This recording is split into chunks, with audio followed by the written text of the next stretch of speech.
जय गुरुदेव। सतगुरु जय गुरुदेव जी। मोहे बल एक तुम्हार, तुम बिना हित अपना नहीं। तन मन धन संसार।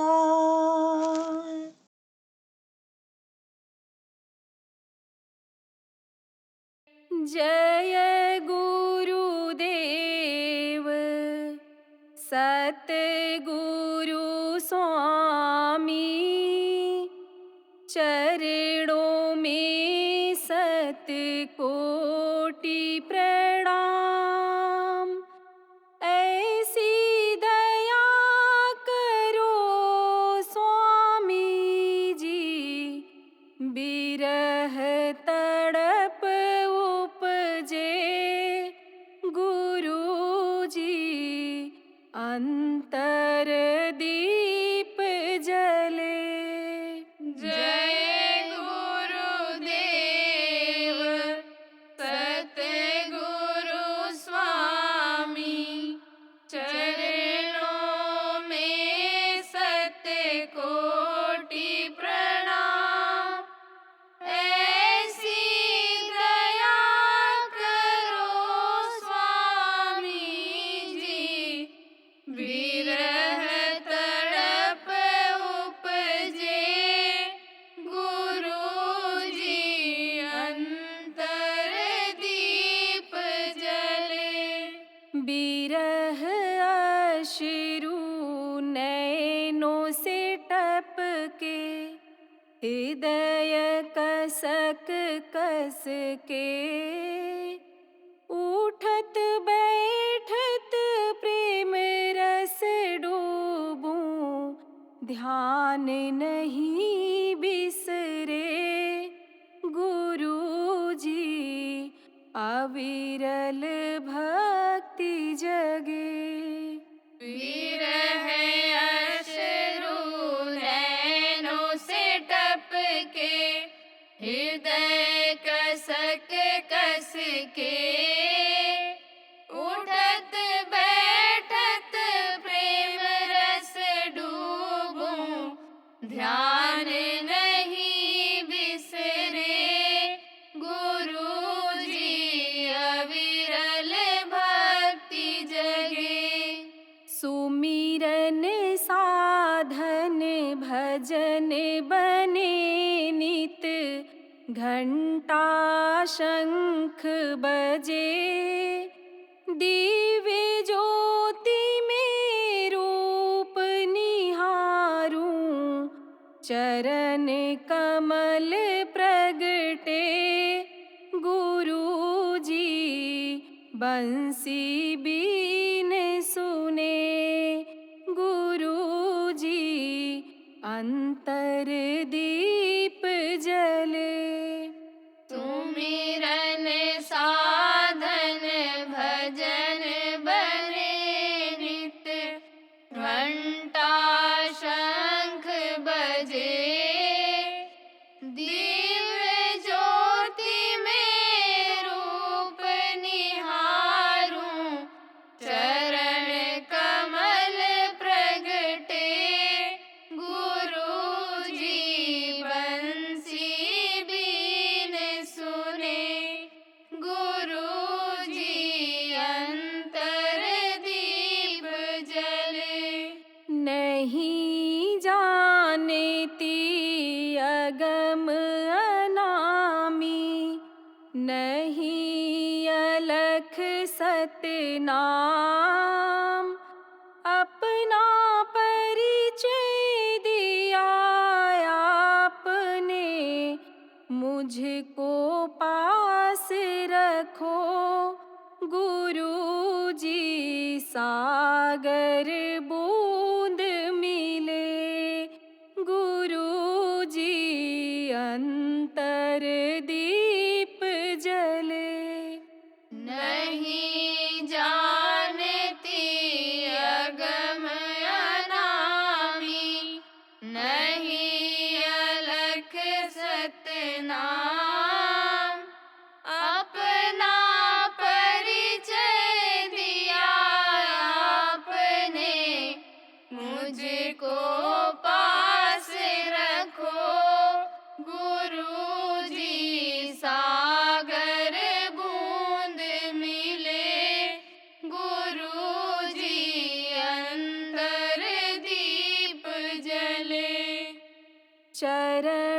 कमल पग नित हो जाऊं, भवनिधि पार करे, पहुँचा दो निज धाम सतगुरु, ऐसी दया करो गुरु जी। आवागमन मिटे गुरु जी, अंतर दीप जले। चरण कमल पग नित हो जाऊं, भवनिधि पार करे, पहुँचा दो निज धाम सतगुरु, ऐसी दया करो गुरु जी। आवागमन मिटे गुरु जी, अंतर दीप जले। जय गुरुदेव सतगुरु स्वामी, चरणों में शतकोटि प्रणाम। जगत छोड़ूं तब तुमको पाऊं, ऐसी दया करो गुरु जी। वज्र कपाट खोलो गुरु जी, अंतर दीप जले। जय गुरुदेव सतगुरु स्वामी, चरणों में शतकोटि प्रणाम। जगत छोड़ूं तब तुमको पाऊं, ऐसी दया करो गुरु जी। वज्र कपाट खोलो गुरु जी, अंतर दीप जले। जय गुरुदेव सतगुरु स्वामी, चरणों में शतकोटि प्रणाम। ऐसी दया करो स्वामी जी, विरह तड़प उपजे गुरु जी, अंतर दीप जले। जय गुरुदेव सतगुरु स्वामी, चरणों में शतकोटि प्रणाम। ऐसी दया करो स्वामी जी, विरह तड़प उपजे गुरु जी, अंतर दीप जले।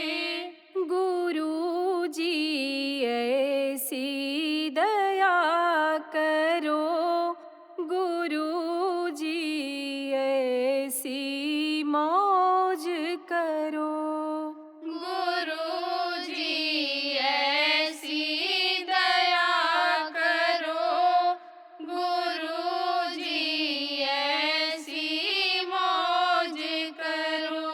जय गुरुदेव। जय गुरुदेव।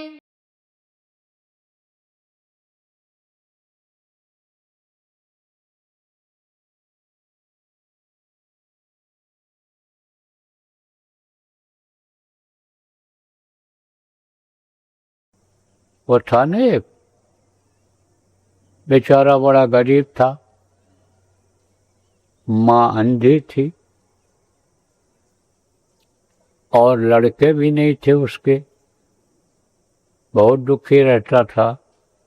तो किसी ने कहा कि विष्णु भगवान सबके पालन करता है, सबको देते हैं वो, उनकी करो तुम पूजा, उनका ध्यान लगाओ।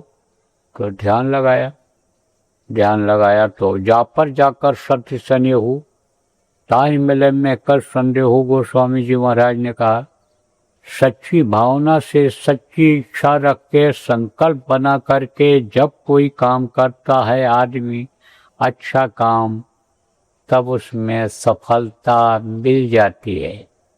जैसे आपने यानी परमार्थ के लिए ये देखो कार्यक्रम आयोजित किया, अब आपने ये सब व्यवस्था बना दिया, लोगों को बुला दिया, बहुत से लोग सुन रहे हैं और जो बातों को पकड़ लेंगे खुश हो जाएंगे, माला माल हो जाएंगे।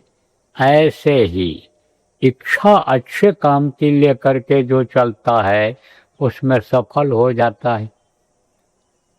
तो इच्छा किया उसने कि भाई हमको विष्णु भगवान का दर्शन हो जाए, तो हो गया, खुश हो गए हो।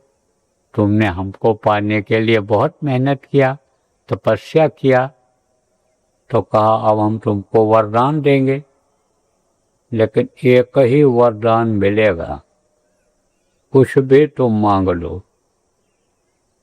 तब उसने सोचा क्या मांगे।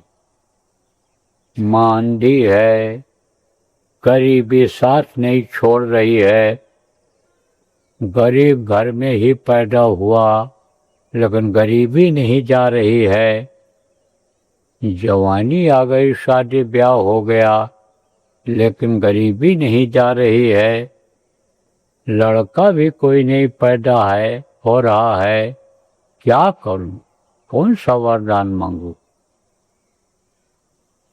तो विष्णु भगवान से हाथ जोड़ा और कहा आज रोज माफी दे दो, कल मांग लेंगे, मौका दे दो सोचने का।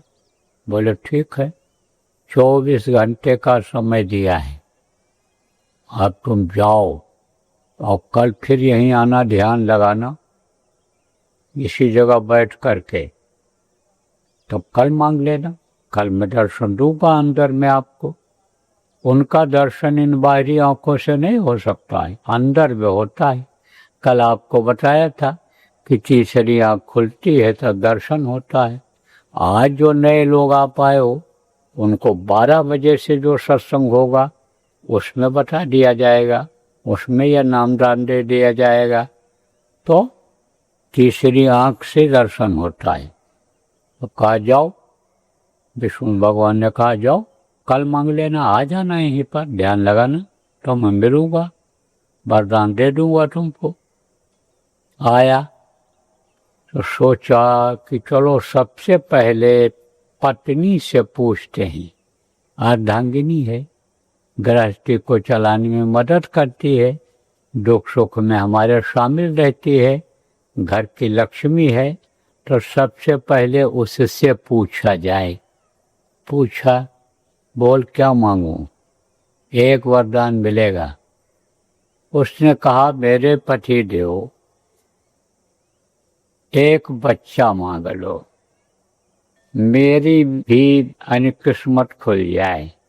बांझ बांझ बांझ जो लोग कहते हैं, ये बांझपन खत्म हो जाए, कहते हैं इसका मुंह नहीं देखेंगे बांझ जाए तो हम भी मुंह दिखाने लायक हो जाएं, घर में कोई दीपक जलाने वाला हो जाए भविष्य में, तो एक पुत्र रत्न मांग लो। पुत्र को रत्न कहते हैं, जैसे हाथ को रत्न कहते हैं, इससे जो चाहो सो कमाओ, जो चाहो सो करो। आप ये समझो कि कबीर यह तन जात है, सके तो ठोर लगाओ, का सेवा कर साध की, का गुर के गुण गाओ। कबीर साहब ने कहा उम्र जा रही है, खत्म हो रही है, अब इससे सेवा कर लो, आप नाम की कमाई कर लो, आप समझो वो दौलत पालो, या इस शरीर से पाप कमा के नरक चले जाओ। समझाया संतों ने तरह तरह। तो अब आप ये समझो प्रेमियों कि कहा पुत्र रत्न एक मांग लो, पुत्र मांग लो। फिर सोचा लाओ माँ से पूछें, माँ ने हमारी बड़ी सेवा किया है, माँ से पूछें। माँ ने पाल पोष के बड़ा किया है और माँ से कोई उद्धार नहीं है। कितनी भी सेवा माँ की जाए, पिता की जाए तो थोड़ी है। माता पिता और गुरु को नहीं भूलना चाहिए। तो गया, माँ से कहा, माँ बताओ क्या मांगू, एक वरदान मिलेगा। माँ ने कहा, बेटा तो मेरी यही इच्छा पूरी करा दे कि मैं भी दुनिया देख लूं। जन्म की अंधी हूँ, मुझे तू दुनिया दिखा दे, मैं भी देख लूं किस तरह की है। तू बेटा मेरी आँख मांग ले। देख बेटा, तेरे से मुझे बड़ी उम्मीद है। बच्चों की सेवा लोग क्यों करते हैं? उम्मीद के साथ करते हैं कि यह बड़ा हो जाएगा, पढ़ लिख ले जाएगा, जब हम कमा नहीं पाएंगे तब यह कमा करके लाएगा, खिलाएगा। जब हमारी तबीयत खराब होगी, बुढ़ापा का असर आएगा, हाथ पैर में दर्द होगा तो हाथ पैर दबाएगा, दवा लाएगा। उम्मीद के साथ ही तो करते हो। अब अगर बच्चे पर ध्यान नहीं दोगे, यही बच्चे नालायक निकल जाएंगे तो आपको घर से बाहर निकाल देंगे। जब बुढ़ापा आएगी, कुछ नहीं करने लायक हो गए, तब कहेंगे खांसी आ रही, खुर्रा रहा है, दवा लाकर ठीक कराने के बजाय कहेंगे ये थूक देते हैं, गंदा कर देते हैं, इनको बीमारी हो गई, बच्चों को लग जाएगी। तो अलग वहाँ फूस के घर पुआल की छाया में वहाँ लटाएंगे। लेकिन अगर आपने ध्यान रखा, भजन ध्यान अगर कराते रहे, सुमिरन ध्यान कराते रहे, सत्संगों में लाते रहे, संस्कार उनके अच्छे बन गए, तो वो आखिरी दम तक आपकी सेवा करेंगे। उनके समझ में जब ये आ जाएगा कि हम जब सेवा करेंगे तो हमारे बच्चों के ऊपर असर पड़ेगा, और जब हम बुढ़े माँ बाप की सेवा करेंगे और हमारी बुढ़ापा जब आएगी तो देख करके सेवा को हमारे बच्चे भी हमारी सेवा करेंगे। तो सत्संग में जब आएंगे, ये सब बातों की जानकारी हो जाएगी, तब वो बच्चे नहीं बिगड़ेंगे, सेवा करेंगे। तो माँ ने कहा उससे कि बेटा तू मेरी आँख मांग ले। बड़े उम्मीद के साथ तुझको मैंने पाला पोसा है। 9 महीने मैंने पेट में रख करके तुमको ढोई, इधर से उधर गई, और उसके बाद मैं तुमको बड़े तकलीफ के साथ, दर्द के साथ पैदा किया और तेरा पालन पोषण किया। जब तू पेशाब करता था तो गीले में लेटती थी, तुझको सूखे में करती थी। बेटा तेरी मैंने बड़ा सेवा किया, तो मेरी एक इच्छा यही पूरी करवा दे। आँख मांग ली। कहा चलो पिता से पूछते हैं। पिता के पास गया, कहा पिताजी क्या मांगू, एक वरदान मिलेगा। तब पिता ने कहा बेटा मैं भी देख लो रईसी क्या चीज होती है। बड़े आदमी लोग किस तरह से रहते, खाते, सोते हैं। बेटा तू धन मांग ले। और बड़े चक्कर में 4 आदमियों का परिवार और 3 आदमी के विचार एक जैसे नहीं। सोचने लगा करें तो क्या करें अब, लेकिन यह भी सोचा कि समय निकल जाएगा तो कुछ हाथ आएगा नहीं। समय निकाल देते हो आप, बहुत से लोग बैठे गप मारते रहते हो, इधर उधर घूमते रहते हो, घंटों मंजन, घंटों दतून करते रहते हो, घंटों नहाते रहते हो, बहुत समय बर्बाद कर देते हो। अब वो समय फिर भजन के लिए मिलेगा? फिर तो कहोगे चलो नहाओ धो, जल्दी करो, खेत में चलो, खाओ पियो, चलो नौकरी पर चलो, काम पर चलो। तो उसने कहा समय निकल जाएगा तो फिर हाथ आएगा नहीं, इसलिए चलो चलते हैं, वहाँ जो समझ में आ जाएगा वही चीज मांग लेंगे। जा रहा था, उधर से एक महात्मा जी आ रहे थे। जब उनको देखा तो उनका पैर छुआ, तो उन्होंने चेहरे को देखा। महात्मा जो सच्चे होते हैं जान जाते हैं, पहचान जाते हैं कि अंदर में इसके कितनी तकलीफ है और क्या है। कहा ना कि संत न देखें चाल कुचाल, वो परखें अंतर का हाल। अंतर का हाल परख जाते हैं। तो देखा जब, कहा बेटा तू दुखी लग रहा है, चेहरे पर शिकन आ रही है, तुझको कोई तकलीफ है? कहा महाराज हमको ये तकलीफ। उस समय पर, पहले के समय में लोग झूठ नहीं बोलते थे।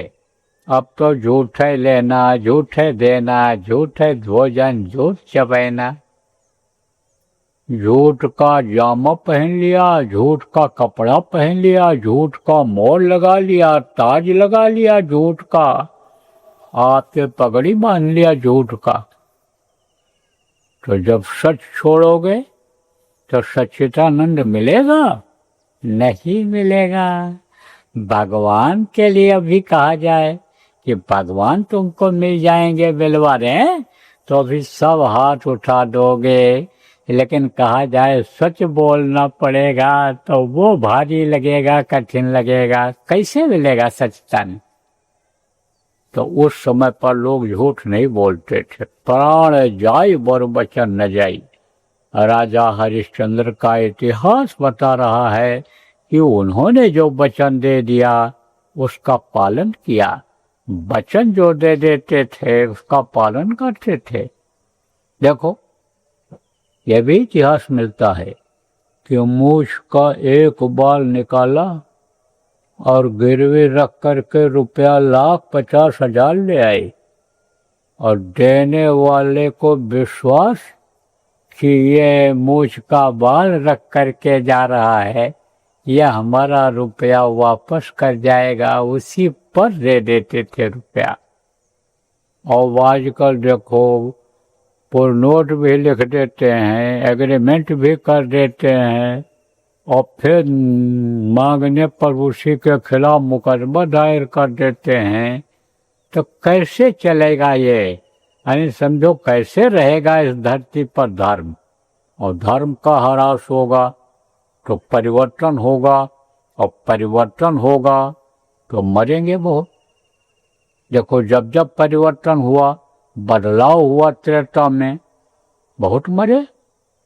आप समझो 1,00,000 पूत और 1,25,00,000 नाती रावण के थे, सब खत्म हो। द्वापर में बदलाव हुआ, परिवर्तन हुआ, युग बदला तो 11 छोड़ी सेना खत्म हो गई, युद्ध हुआ, महाभारत हुआ, तो बहुत मरते हैं। परिवर्तन होता है। महात्मा ने जब देखा इसको तो कहा बेटा तू दुखी है? कहा हाँ दुखी हूँ महाराज। किस लिए दुखी है? तो बताया कि ऐसी ऐसी समस्या है हमारे सामने। तो कहा जब समस्या आई और 3 विचार आए, औरत ने और कहा, माँ ने और कहा, पिता ने और कहा, तो तूने अपने गुरु से नहीं पूछा? गुरु तो सब जानते हैं, और गुरु जो रास्ता बताते उस पर चलता, तो उनसे पूछ करके मांगता। तब उसने कहा महाराज मैंने तो गुरु किया ही नहीं। और गुरु नहीं किया? और गुरु बिन भाव करे न कोई, जो विरंची शंकर सम होई। चाहे ब्रह्मा या शिव के समान कोई हो, लेकिन बगैर गुरु के नहीं पार हो सकता है, तो तू कैसे पार हो पाएगा गुरु के बगैर? और कबीर साहब ने तो यहाँ तक कहा कि निगुरा मुझको ना मिले और पापी मिले 1000, एक निगुरा के शीश पर 1,00,000 पापी का भार। उन्होंने कहा जो निगुरा होता है वो जो नामदान नहीं लेता है, लाख पापियों का बोझा होता है, वो तो उतारना जरूरी होता है। और पाप की गठरी जब सिर पर रहेगी तब पूरी आत्मा कैसे बन पाएगा वो। इसलिए वो पाप तो खत्म करना, जलाना जरूरी होता है। तो वो था होशियार, समझदार था। उसने फट से पैर पकड़ लिया महात्मा जी का और कहा, महाराज अब हमको इतने जल्दी और गुरु कहाँ मिलेगी, आप ही मेरे गुरु बन जाओ। तो कहते हैं ना, शरण में जो आ जाता है, समर्पण जो कर देता है, उसको तजा नहीं जाता है, ठुकराया नहीं जाता है। तन धन धाम बाम सुत जाई और तजिया नता है शरण जो आई। आप लोग रामायण पढ़ते हो तो इसलिए रामायण के आधार पर, रामचरितमानस के आधार पर आपको समझा रहा हूँ, उदाहरण देकर समझा रहा हूँ कि आपके समझ में आ जाए।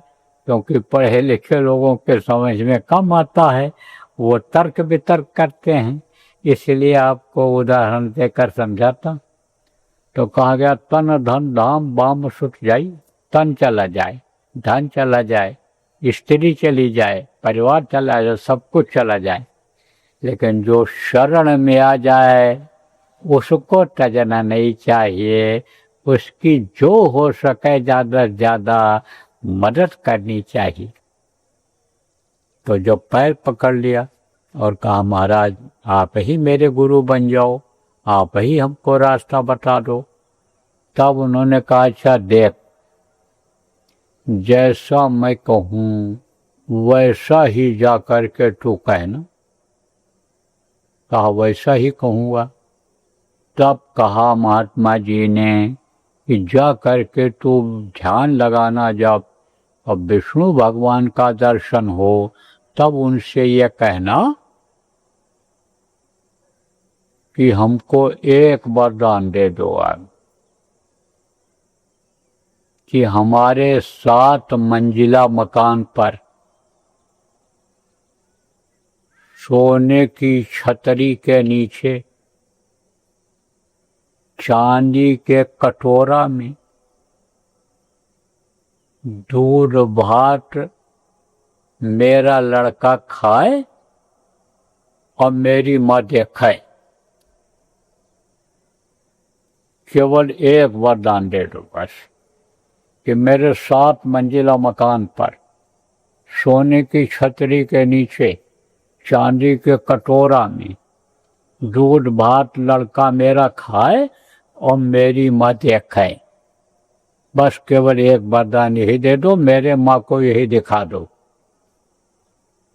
अब आप सोचो कि धन नहीं होगा तो 7 मंजिला मकान बनेगा, सोने की छतरी लगेगी, चांदी का कटोरा आएगा, और लड़का नहीं होगा तो दूध भात खाएगा कौन, और माँ की आंखें नहीं सही होंगी तो माँ देखेगी कैसे।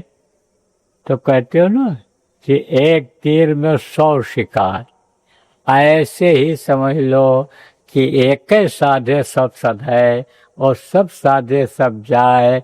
एक उपाय आपको गुरु ने बता दिया, जो बता दिया गया आपको इसको करो, तो इसी से प्रेमियों सब सध जाएगा।